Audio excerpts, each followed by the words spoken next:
Masih di seputar Bali, pemirsa, Pemkab Gianyar berencana membangun sekolah khusus seperti Sekolah Bali Mandara. Pembangunan sekolah khusus ini bertujuan membantu pendidikan anak-anak kurang mampu di Gianyar.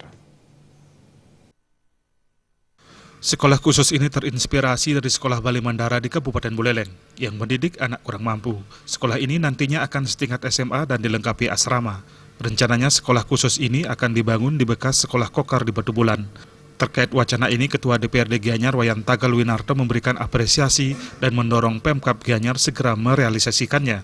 Tagal Winarto juga mewanti-wanti agar pembangunan sekolah ini memperhatikan segala aspek mulai dari pembangunan fisik dan non-fisik yang terkait dengan regulasi pendidikan, kelengkapan sarana prasarana pendidikan, dan lain sebagainya.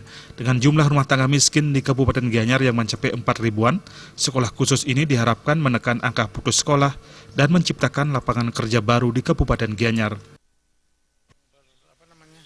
Yang memberikan keuntungan kami dukung sepenuhnya, dan mudah-mudahan eksekutif segera melakukan kajian, karena bagaimanapun di Gianyar kurang lebih ya 4 ribuan lebih yang masuk RTM itu bisa mengadopsi ke depannya atau bisa menampung atau memberikan solusi untuk mengurangi kemiskinan. Kami dukung sepenuhnya, entah itu nanti melalui dana pinjaman, melalui dana terobosan-terobosan, karena ini bermanfaat untuk masyarakat. Sementara Bupati Gianyar menyatakan pihaknya akan segera membangun sekolah tersebut dan telah menyiapkan anggaran sebesar 4 hingga 5 miliar. Pembangunan akan segera dimulai tahun anggaran 2017 mendatang. Iya, tentu kita akan kaji.